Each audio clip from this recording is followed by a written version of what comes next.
Hello everybody, it is Saturday the 20th of January. Welcome to my little podcast and window on the world of crafting on the interweb. Welcome back if you are a subscriber and regular viewer, and welcome if this is your first time spending some time with me. I hope you enjoy what you hear and see, and if you do, don't forget to like and subscribe so that you get notifications when I upload future videos. So my introductions as ever. Sorry about the hands. I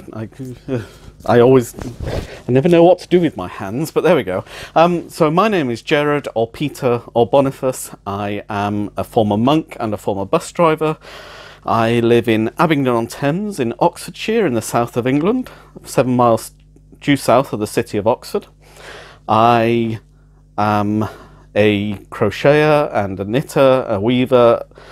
I promise I will be a spinner at some point. And basically anything fibre related, I'm interested in it. So that's basically me. So without further ado, I have no finished objects for you this week, unfortunately. So having had my little spurt of getting two done last week, I am working on things, but they're taking a bit longer to finish than my weekly schedule of recording allows for. So unfortunately I don't have anything. Hello Toby, you've come to say hello because I'm recording and talking to myself again, aren't you? So yes, I don't have any finished objects this week. I do, however, have a work in progress that I haven't shown you before. It only became apparent to me today. Excuse me, sorry.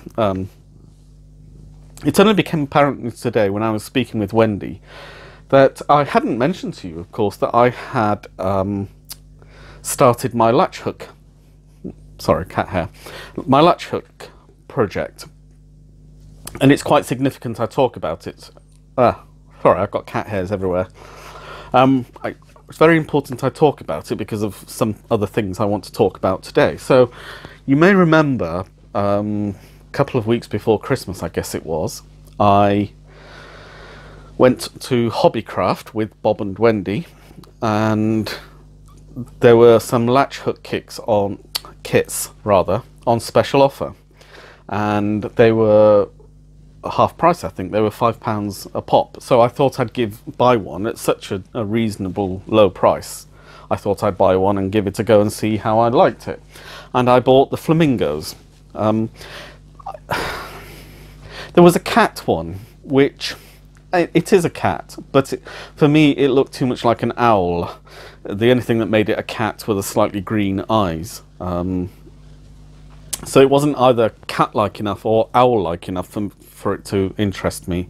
And there was a horse, but they were a bit. They didn't really grab me. So I bought the flamingo set because I quite like flamingos, and flamingos are very much a thing at the moment. And I started. I had to undo bits and pieces as I've gone, and I'll explain why, and it will help to illustrate why I'm doing what I'm doing. So this is the design. As you can see, there are two flamingos there, and I've started at the bottom. So I've done, you can actually see better on this side, I've done 2 complete rows, and I've started the third, plus doing a little bit extra here. And the reason I've done a little bit extra here going up is because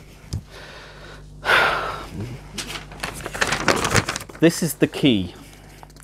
The key is black and white, well, grey and grey, and grey, with a bit of black on it. And whilst the key at the bottom of the screen is actually really very visible, because the only thing I can imagine is that this is a colour picture that's been rendered in grey tone. And if I hold this, I don't know if you can actually, I don't know if it really isn't focusing very clearly, but as you can see, the characters, I mean, all this area here is light blue, and that's why it doesn't have any symbol in it. Well, that's nice and simple. But the darker pinks and the greens, I mean, if you look in places like this, it's black on dark grey. And I mean, I'm 50 this year, and my eyesight has begun to deteriorate as it does with age, but it's actually very, very difficult to see, first of all, to see what the symbol is, And then with the blue, as you can see, there is what's called sky blue and light blue, and there is a difference between the colours, and it is visible difference between the colours, but only when you actually see them next to each other. And the problem you have is that you get about a dozen of these packs with the colours throughout and different levels of the various colour in them. So it's very difficult when you're looking at one or two strands at the side to actually tell the difference between light blue and blue. And with the green it becomes even more difficult, because there is a dark green and a deep green, and there is a difference. When you lay them out side by side, you can see that there is a difference, but it's not a marked difference, and it would be very easy to accidentally put a dark green in a light green slot, or indeed a light blue in a sky blue slot, which in fact is what happened. So I had to redo this section here because I'd misread the symbol as being, well, I'd read it correctly as light blue, but thought I was putting light blue in, and it turned out I was actually putting the sky blue in. So when I took them out again, some of them had separated, so I thought rather than leave them on the side and have things lying around and flying off and being lost, I immediately reattached them where I knew I had a set of light blue, so that's why this side is slightly built up. Anyway, so this is a very nice storage system for transporting the short lengths of yarn that go to make up the whole of the project. But it's not very practical for actual working on the project. So I gave it a little bit of thought, and the best Blue Peter traditions. By the way, somebody made a comment, a friend made a comment to me that there might be a setting on my phone camera which I could turn off, which would stop this constant focusing in on me and this kind of move, which I've noticed on videos in the past, but didn't know what was causing it, so I didn't know how to stop it. So I'm hoping, I have changed the setting, it's something called a selfie setting. I have turned it off, so I am hoping that you don't get that constant in and out of the focus. But if you've got any comments on the quality of the focus, please let me know, and I'll see what I can do. I mean, it may be at some point I invest in a proper video camera, but at the moment I'm trying to use equipment I already have because, well, frankly, the money is better spent on yarn than on electronic equipment as far as I'm concerned, but you know, there we go. So I'll just pop that there. Oh, my tea today is gingerbread, and I've got it in my nice gardening teapot. I actually made some gingerbread tea last week when I podcast, and then promptly forgot to actually pour it and drink it. So when I finally remembered that I'd made the cup of tea, I had to empty it out, and it was the darkest, thickest brown tea I've ever seen. Anyway, excuse me, the scent of this is just heavenly. If a little hot. Ooh, that's very nice though. So, as I say, in the best traditions of Blue Peter, I looked around to see what I had available to me to make some storage equipment which would enable me to sort out the little strands of yarn into the various colours, so that I wasn't constantly saying, now is that a dark or is that a deep, is that a light or is that a sky.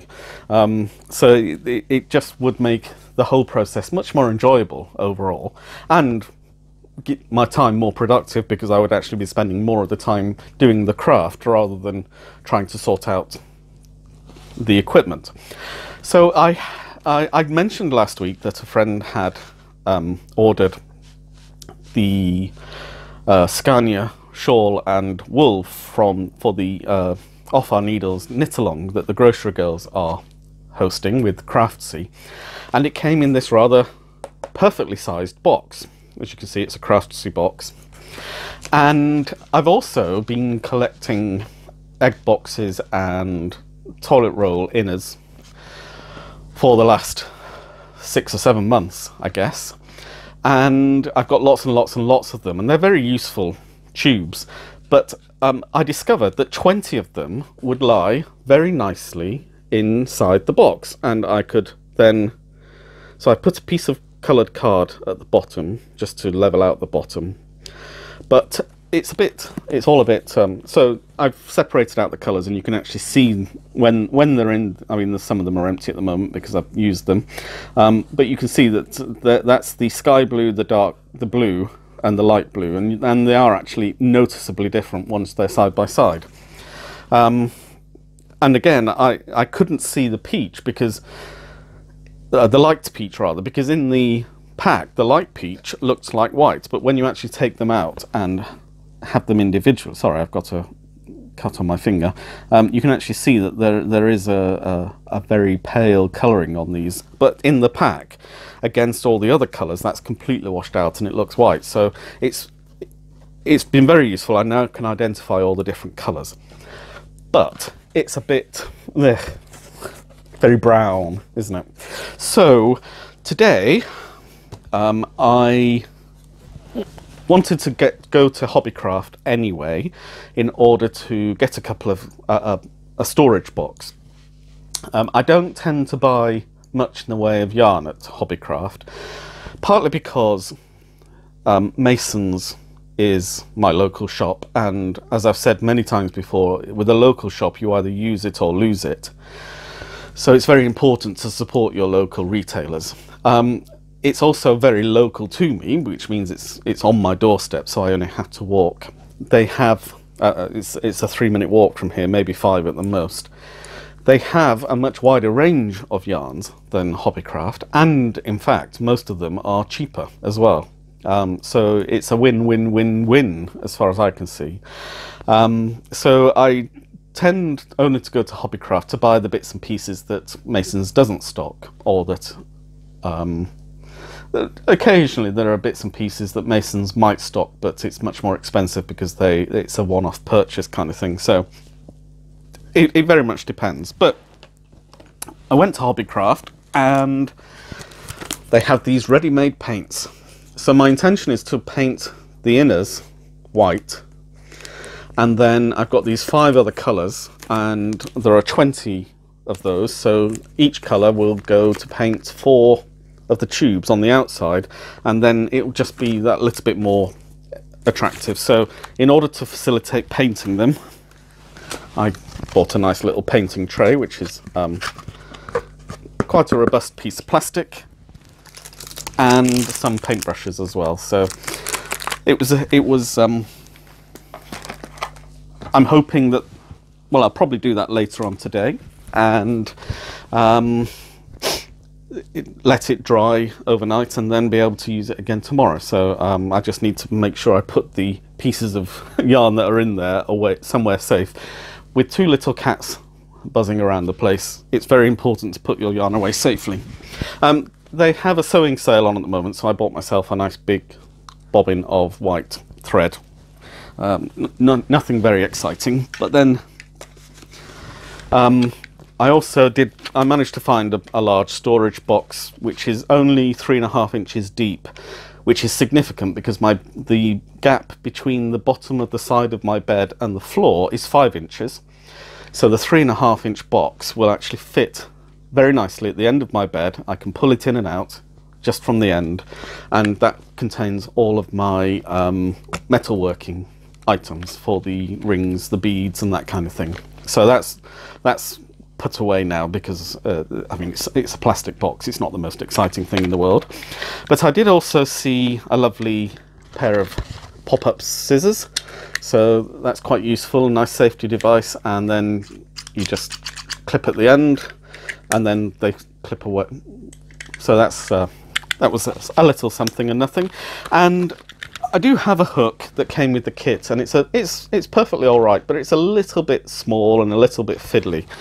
I noticed a few people had recommended online this latch hook, which is in comparison, this is a straight piece of metal, and as you can see from that, it's actually bent, so it's easier to get it in and out. It's got a larger handle, so it's easier to hold, and overall it's just a little bit more robust. I mean, this is perfectly adequate, but this will actually be quite enjoyable to use. So I bought a few little bits and pieces like that. Then Wendy and I went next door. Well, we came out of Hobbycraft, and I put the plastic box in my car in Tootsie, and I said to Wendy, do you fancy going into Dunelm, which is just in the same little area of these. Hobbycraft is on the Botley Road in Oxford, so it's about 5 or 6 miles on the edge of Oxford, to the west of the city. So we go up the A34 and then in along the Botley Road. But in the same little kind of area, because there are 4 or 5 little areas where there are the large kind of superstore complexes. In the same little area is Halfords and Dunelm. So I said, do you fancy popping into Dunelm? And she said, oh yes. And we went in. We often have a coffee in there, for example, whenever I go. So we walked to the car, and then we walked back, and I'm just about to walk into a shop, and Wendy just walked straight across me. And I said, where are you going? We're not going in the shop. Well, it was Halfords. So I was a little bit, yes, I was a bit confused that she was just walking past the front of the shop. So she said, oh no, Dunelm is the next one along. So I said, oh yes, of course it is. Silly me. And she laughed at me, and you know, I was feeling a bit embarrassed by my stupidity. And we get to Dunelm, and Wendy tries to walk into the exit, which of course doesn't open. Fortunately, she stops before she hits the doors. So I think overall, Honor was satisfied, and we called it a 1-1 draw. Anyway, so we went into Dunelm, and you'll see this lovely cushion that I've got next to me. I love Art Deco, and this cushion just sang to me immediately I saw it, and I decided that I would buy it. In fact, it was part of a sale. This was 20% off, and although it had it had a label on it, so that's the word I was looking for. It didn't have the price on it. It had the price on the shelf, and the shelf price gave the original price and the 20% off price. I saw this, and then I saw a matching set of curtains, and I thought those curtains would look really nice in my bedroom. And I'll just turn the camera around, and hopefully you'll be able to see them. I've spent the afternoon and put them up, and as you can see, they're really nice curtains. Not necessarily the best view of my bedroom window, but there we are. Put you steady again there. So they were there. They're the right size, right width, perfect width for the window. In fact, they're lined, which keeps the light out, which is very nice. And the price was a price I was happy to pay, but it was a very nice surprise when I got to the till to discover that they were included in the 20% off, and it was 20% off the marked price, so I actually got a whole £11 off that, so I was really very pleased with that. And I also saw this pair of scissors, which I just loved, which is my Stork scissors. I hope you can see that that's the blade is actually the beak of the stork, and the handles are the feet. It just, as soon as I saw it, I knew I had to have it. Anything pretty, basically. Well, we're crafters, and we need to have the right tools, and when you have the right tools, it's possible to do anything you want to do. And you know, we like beautiful things, and I don't think it's something we need to be embarrassed about. They weren't hugely expensive, only a couple of pounds. And you can never have too many pairs of scissors, because I'm sure I'm not the only person who puts a pair of scissors down and finds them 3 weeks later somewhere else completely, as if there's some kind of maybe cats who like shiny bright things as well. You all right there, Bunty? Yeah. Excuse me a second.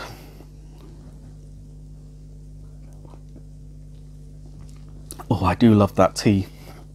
Oh, it is very definitely my favourite tea in the whole wide world. So while I forgot, while I was in Hobby, no, this is in Dunelm. That's fine. Yes, this was all Dunelm. I've just got a couple more things to show. You may remember I bought a felt nativity scene set which had to be stitched together. I've never shown you I showed you the stable, the shelving stable that I'd put together with the felt coloured backgrounds, and I've never shown you the finished item because, in fact, when I opened the sewing set, there was thread inside, but it was so badly packaged that, in fact, it was all a jumble and basically unusable. So I thought, well, I'll get some thread during the year and do them, and they'll be ready for next Christmas. Well, there was a special offer for 100 of these hanks of thread, 8 meters each, in all these different colors of the rainbow, and they were very inexpensive, so I decided to buy that. It's embroidery floss, so this is exactly the kind of thread I need to be using. I've got lots of little bobbins which I can wind them onto the ones that I need to use while I'm using them, so I'm looking forward to making those. So that was a nice little additional thing. I also as I've just mentioned, reading that chart can be very difficult. I do have glasses. I need to have my eyes tested again. It's a couple of years since I last had them tested. I know that there's been a little deterioration in my eyes since the last time they were tested, but not major. So I would imagine I do need a new prescription for reading, but it won't be a massive alteration. But I do find it very difficult sometimes. I don't like having bright lights, and so it can be difficult, particularly where, as with the latch hook chart, there isn't a high contrast, or the wrong kind of high contrast, between the print and its background.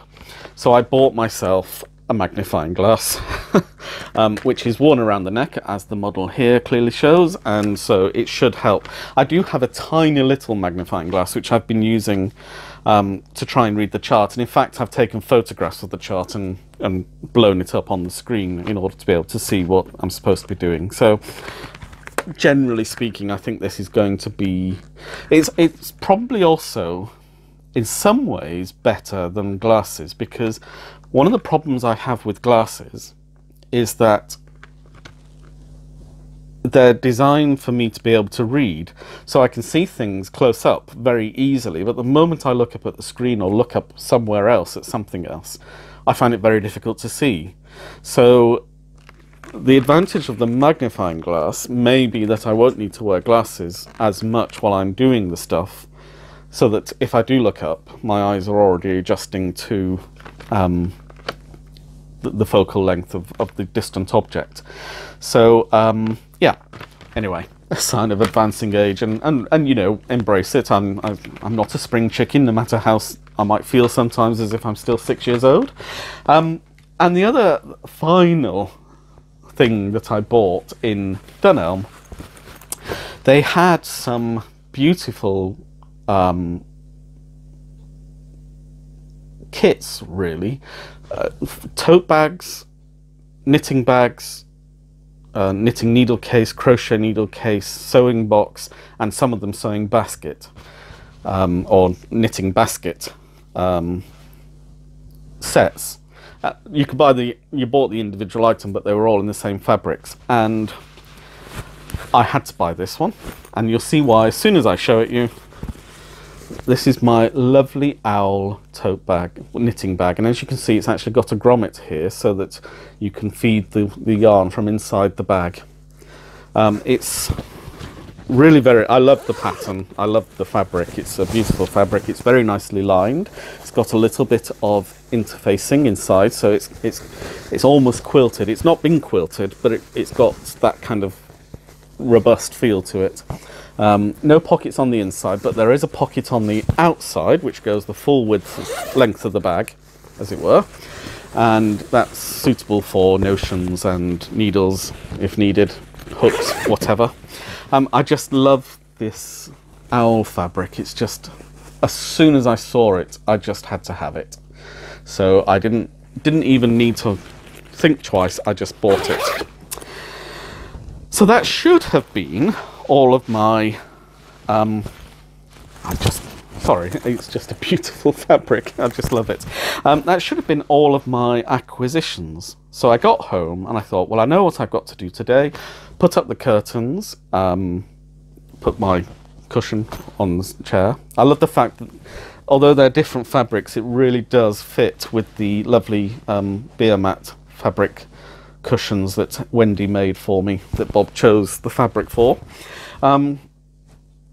So Wendy had to go to Mason's because she was knitting an item for a child, and she had pink, but she'd already made it in something in pink, and she wasn't really feeling the love for pink to make it yet another thing. So she wanted to go to Mason's to see what they had, see what might inspire her. And I said, well, I don't need anything from Mason's, so I won't be going. I got home and realised that I thought in the shop, I knew that the curtains in Andy's bedroom were the tab top. And I thought, well, the ones in my bedroom are not tab topped. So I thought I had the pencil pleat attachment at the top. Of course, I didn't. What I had was that the curtain pole goes through the whole top, so it's a single tab top rather than lots of little tabs going along. So I thought, oh, I'll have to go to Mason's, because Mason's Wool Shop is also their curtain shop, where they sell the more substantial material and the tassels and the tie backs for curtains. So I gave Wendy a buzz, but she was on the phone to her mother, so I just walked down. And while I was in there, Wendy came in, so we were able to choose a yarn that a colour that she thought she might like to have a try. But So I went in, bought, well, I had to buy the whole curtain pole actually, because they didn't have any of the rings with the eye on that the hooks that would be in the curtains would go into. So I bought the whole pole, but it was on special offer. It was only £5 for the whole pole with the attachments, and as you can see, it's up and it's working exactly as you'd hope it would be. But I was in Mason's. I know I made a New Year's resolution, and I very nearly kept to it. I very nearly did. Well, 2/3 of the way through the first month. But I was just having a nosy around just to see what they had, and I came across something I hadn't seen before.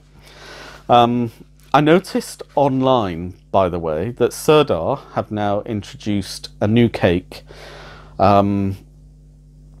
which is rather like the Katia silver paint, where they've taken their cake and they've put some kind of metallic thread through it to make it glittery. Mason's didn't have any, but they have some on order, so they will be getting some of that probably in the next month or so.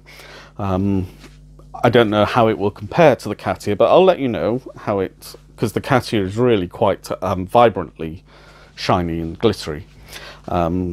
So it'd be interesting to see how they compare. But whilst I was there, I saw something I've not seen before from West Yorkshire Spinners, which is the West Yorkshire Spinners Fleece Gems.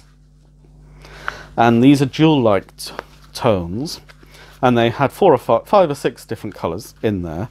It's 100% Wensleydale sheep wool, which is not something I've ever worked with before. So, because most of the West Yorkshire Spinners stuff I've had has been Blueface Leicester, which is quite a common wool at the moment. So it's very popular. So I thought, well, it's something new. So I bought 2, and the colours of these, are they on the back, or are they? Are they? Oh yes, they are. They've got names on them. So I think I've not got my glasses with me, Bob. I can't remember where I put them. I took them to the shop with me and didn't need them. Now I need them. I don't know where they are. I will put it up on the screen, and it might be visible to you. So this is this lovely pale grey. They had a really dark grey. There's a real sheen to this yarn. It's 100% wool, and it feels like wool. It's not very crunchy, but feels a little scratchy, if you know what I mean. So you can tell it's wool. It doesn't feel rough against the skin, but it does feel a little. It's not smooth. It's not baby soft by any stretch of the imagination. Just can't see what the. I wish I had my glasses with me, Toby. Where did I put them? I just can't see what it's called. Looks like mosquito, but that's hardly the name for a... moonstone. I said it looked like mosquito. It's got an M-O at the beginning. I mean, come on. So this is moonstone. And actually, now that I know what it's called, yes, I can absolutely see why this is called moonstone. It's got a lovely halo on it as well, as you can see. I hope. Yes, you can. I think if I put my hand... No, actually, I think it's more visible if I don't put my hand up. I think you can see the halo on it there. It's an interesting feel. I'm not sure quite how to describe it. I like it. I like the feel of it, but it's not... The Malabrigo that I bought a couple of weeks ago is really soft and luxurious feeling. This feels quite robust, but it doesn't feel scratchy. It doesn't feel rough. It just doesn't feel smooth. It's an odd feeling to it. I'm just wondering, does it say whether what the yarn weight is? Bear with me a second, bear with me. Oh, I can't see that. I've got a magnifying glass sitting next to me, why don't I? I bet Bob is sitting there saying, you've got a magnifying glass next to you, why don't you open the magnifying glass? Oh, that's much better. Oh, I can see quite clearly now. Right, West Yorkshire Spinners, blah, blah, blah. 100% wool, it's on a crease, I'm afraid, so I've just got to straighten out the... So it's 225 metres or 244 yards, and the size of hook is 4mm, so it's a DK, pretty much, light worsted weight yarn.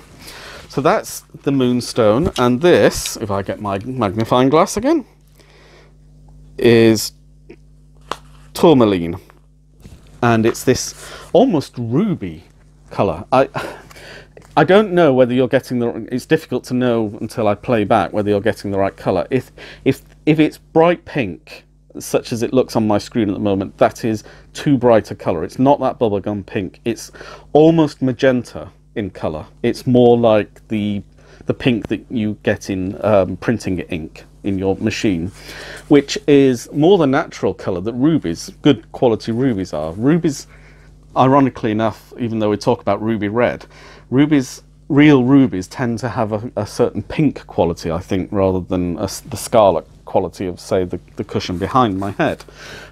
So it's a really nice, and I think the two together, the striking pink is toned down somewhat by having the moonstone alongside it. So I bought those.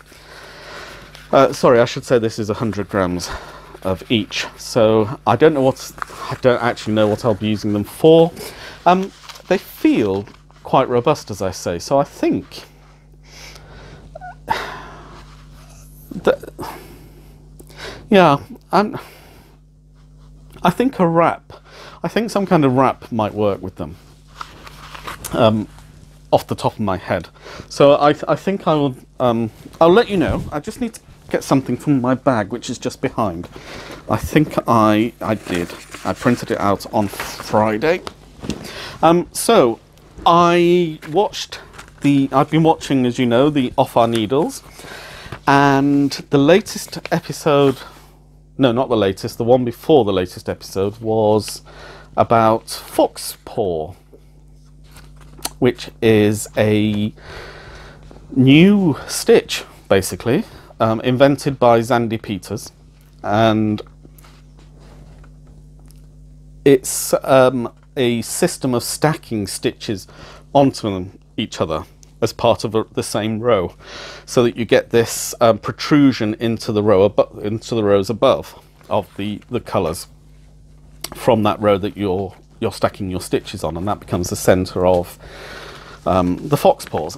Toby, stop doing that. You know you're not supposed to.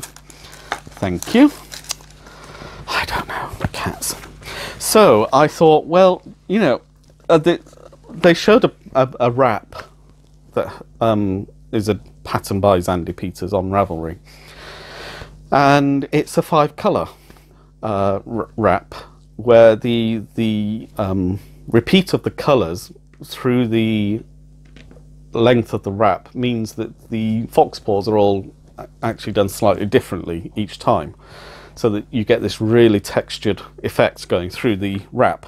So this is the, I don't think there's anything, yeah, there's nothing on there it's a paid for pattern, so in fairness to Zandy Peters, I don't want to talk too much about the detail of the pattern, but this is the wrap, and this is the fox paw, which, because it looks like a fox's paw print would look. And as you can, I think you can see, if I hold it that way, that's better because the light's not reflecting on it quite as much now. You can see how the stacked stitches here then provide the structure for the rest of the layers coming on above. So I've watched a couple of videos on the technique, and in fact this is much more clear how the colour changes work. But I think this will be perfect for the Malabrigo that I bought, or that was bought for me rather, as my gift. So I'm going to make this pattern, obviously not casting on for a while, and that is a knit pattern, but that's what I've decided to use, and I think I'm quite looking forward to the idea of trying a brand new stitch and a brand new technique, and at the same time making something that's going to look really quite pretty and will bring out the best of the fibre that I've chosen. So that is basically, sorry, I've got something in my eye there. That is basically everything knit related and all my acquisitions. Excuse me a second.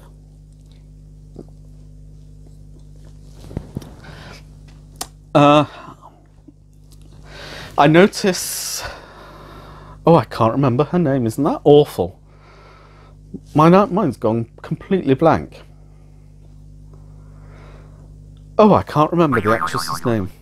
I noticed that Grace and Frankie has a new season 4, has just been released by Netflix, which is Jane Fonda, and I can't remember her name. How awful is that? She was in 9 to 5 and The West Wing and lots and lots of other things, and I just can't remember her name off the top of my head. She's one of my favourite actors. I can't remember her name. No, it's completely gone. Isn't that awful? Anyway, it's a disgraceful series, absolutely disgraceful, incredibly funny. People who have refused to accept that age means that they can't live their lives and have fun and do all the kind of nonsense that they've done all the rest of their lives as well before that. So I'm looking forward to dipping into the next series of that on Netflix. I wanted to thank people for their comments on last week's episode. I appreciate it was a very difficult topic for people for a variety of reasons, sometimes because of personal trauma and sometimes just because it's an unpleasant subject, and I'm very grateful for the messages I've received from people about that, so thank you for that. So I kind of wanted to move on from it, and there is a nice segue here. I promise. I can't remember where. I remember reading a lifestyle piece in a magazine online. It might have been Prospect, it might have been the New York Times, it might have been the Guardian, it might have been any other number of I can't remember, sometime this week anyway, which really struck a chord with me, and I just wanted to expand on the opinion piece and just share an idea with you, really, which is about love, and particularly conjugal love. And by conjugal, I'm not being heteronormative or anything like that. It's just the love of lifelong partnership. And it's a difficult subject, even in itself, because the marriage ceremony, whether it's a secular or a religious marriage ceremony, still talks about till death us do part. And the reality is that in the UK, 1 in 2 marriages doesn't last until the one of the partners is deceased, and the UK has one of the better marriage success rates of the developed world. So this, maybe we haven't quite brought our understanding of marriage up to date. It's a difficult one.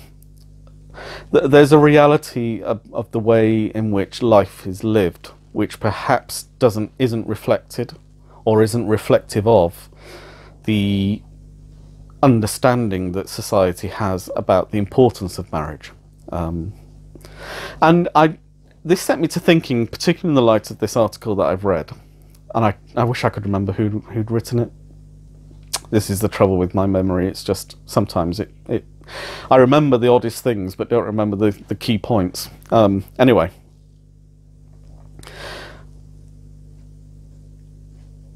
there is an emphasis on love, which is purely carnal, and certainly hasn't been helped by the proliferation of internet pornography, which perhaps has created an unreasonable expectation about performance level or appearance or activity level, in fact, expected within a loving relationship. And I raise this because one of the realities, I think, I mean, I've never been married, so I'm not talking from personal knowledge, but I've known lots of married people. I've witnessed very strong marriages, my parents' marriage included. And whilst the enjoyment of the conjugal bed is part of the depth of feeling that a couple can have for each other over a prolonged period of time, the reality is that the excitement of youth and familiarity, not breeding contempt, but the fact is that the familiarity that you have with the other person takes away the edge, if you like, of the first flush of love and lust. No, that's putting it too strongly, but it takes away the first flush, but can be replaced by the comfort of knowing what it is that you both enjoy and how the other person responds and which buttons to press, if you like, without going into too much detail. But the reality as well is that the sexual act, whilst important and whilst it remains important, isn't the be-all and end-all of a couple's intimacy with each other. And I was reminded of this because I was watching an episode of As Time Goes By, which stars 2 of Britain's best actors of their generation, Dame Judi Dench and Geoffrey Palmer. And they were a young couple who met in the 1950s, separated because he was posted overseas with the army, and they fell out of touch, and 38 years later they have an accidental coming together, and their romance re-blossoms. Her husband has died, he's divorced from his wife, and they become a happy couple together. And it's a very gentle comedy. It's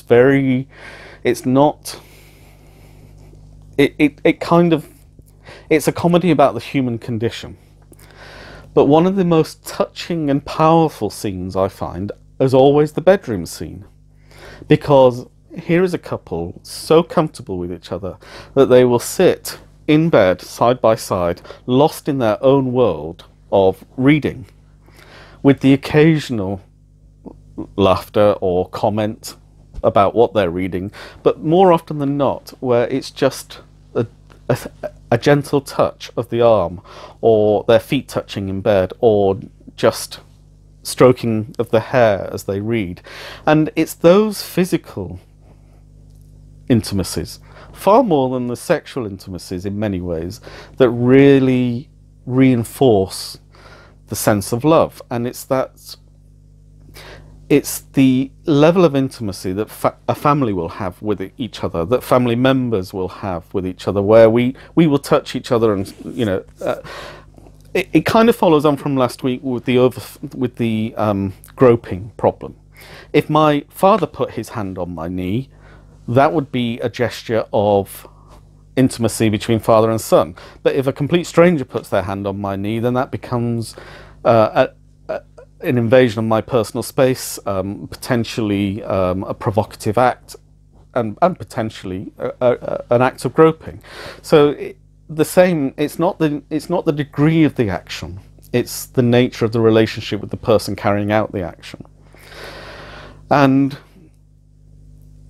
I know this is rather meandering, but relationships, I sometimes wonder we don't focus on the deeper realities of our relationships with each other, which are more than about sex or money or position or whatever the external trappings of the relationship are, and that there is something much more powerful and deep about the ability to be lost in each other without actually having to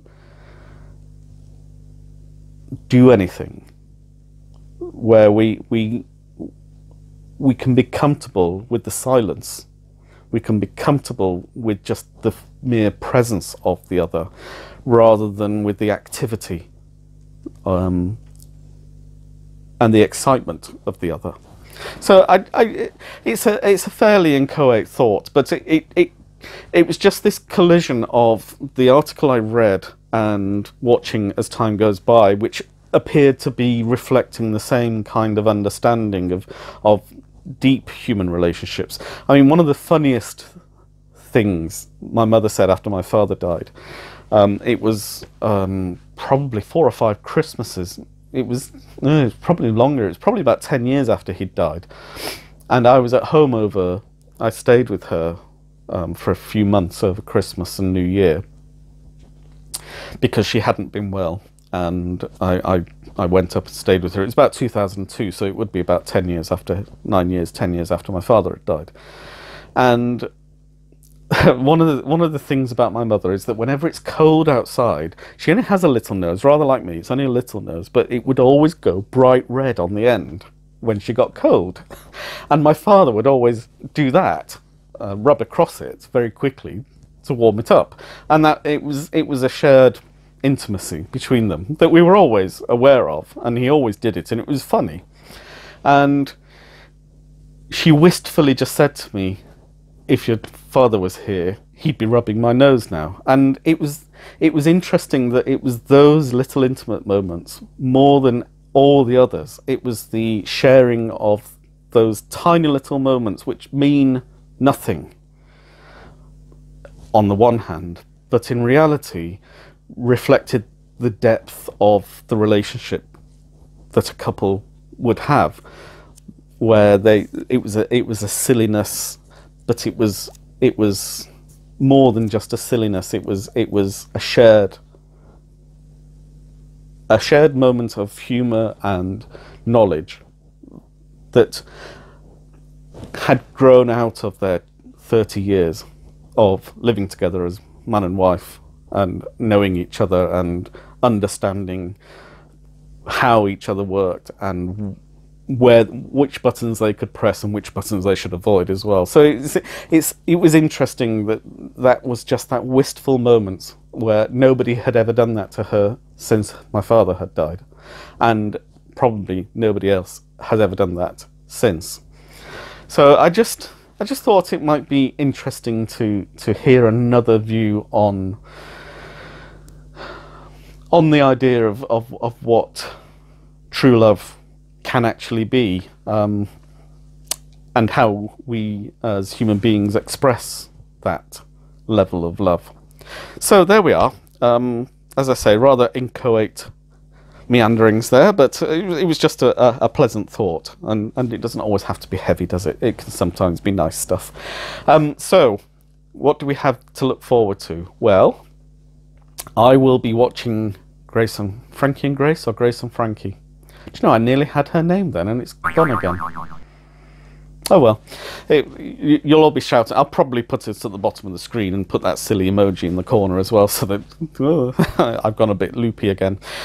So yes, so this time next week I'll have painted the box. I will have hopefully finished the shawl.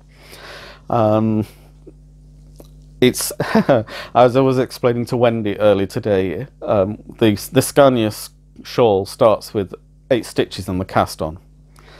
And so you work the first few inches very, very quickly because you're just going back and forth with only a few stitches, but every other row you're adding an extra stitch. So I'm on something like 50 or 60 stitches now to each row, so it's just taking, as the shawl is getting bigger, it's just taking longer and longer to complete a row. But you know, it's fairly simple, not quite mindless, but not far from. It's a nice little pattern, and the interest is constantly kept up by the fact that we're changing the colours involved in the marling every few rows, very different widths of banding. So the minimum is 4 because there are 4 rows for each faux cable to be completed, so it's 4s, 8s, 12s and 16s, I think. So, and they're all being mixed up. And of course, even within the marling, depending how you hold the thread, because you've got two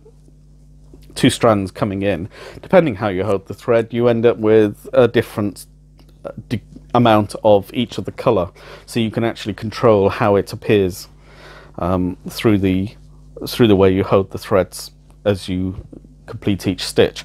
So it's a nice project to be doing. It's lovely wool to be using. I can thoroughly recommend the Highland Twist. It's Cloudborne. It's really very good, and lovely colours as well. So yeah, the whole project is going well. So yes, what else will I have done by next week? Well, if I promise to get that one done, then that will certainly be done, and then we'll just see whatever else comes up as our interest. So yeah, I think that will do. Oh, the other thing is, I've now completed my reading of the M.R. James Ghost Stories, because that was a self-contained book of short stories. So I have dusted down my copy of Anna Karenina, and I have been practicing the Russian names, because reading them quietly to yourself in your head is not the same thing as trying to say Stepan Arkadievich out loud. I hope you're impressed.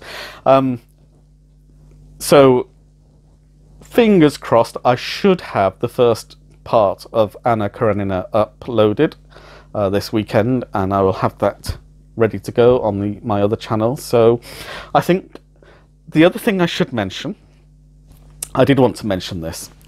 I have a very good friend called Mike, and he is a wire artist. I didn't know this until very recently. We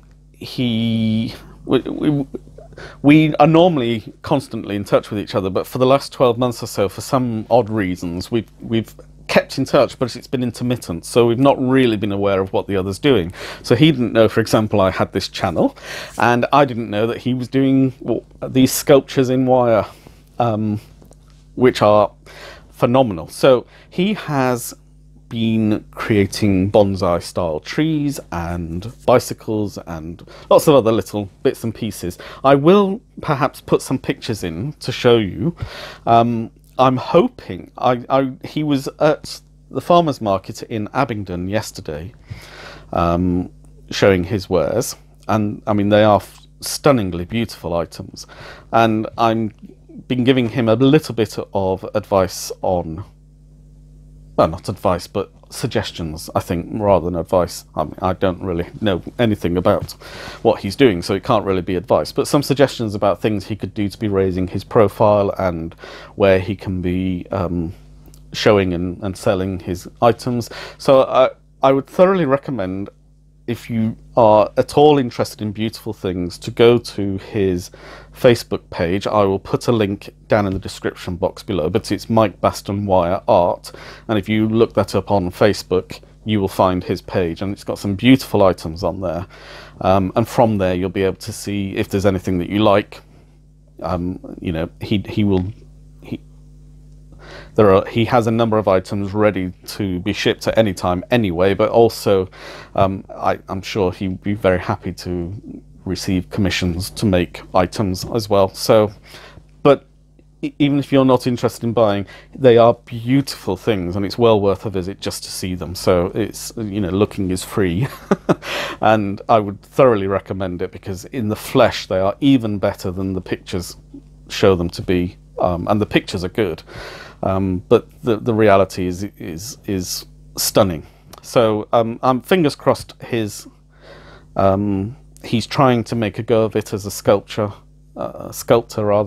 in wire, and I will keep you posted as to his progress. And I've suggested that maybe he should particularly make use of platforms like YouTube and Instagram, because everything he does is eminently watchable. They're the kind of things you'd want to be able to see. So I hope to have some developments in that going forward with him, and I will keep you informed about that. So it's nearly an hour, so I think I will call it a day. So thank you for spending time with me. Again, if you like the video, please give it a thumbs up down below. If you're not already, please remember to subscribe and turn on the notifications, and you'll be notified when I next upload a video. I am pretty much keeping to the weekly schedule at the moment, and I don't foresee any reason why that would change in the immediate future. So until next time, stay happy, stay healthy, stay safe, and keep on crocheting. So bye for now.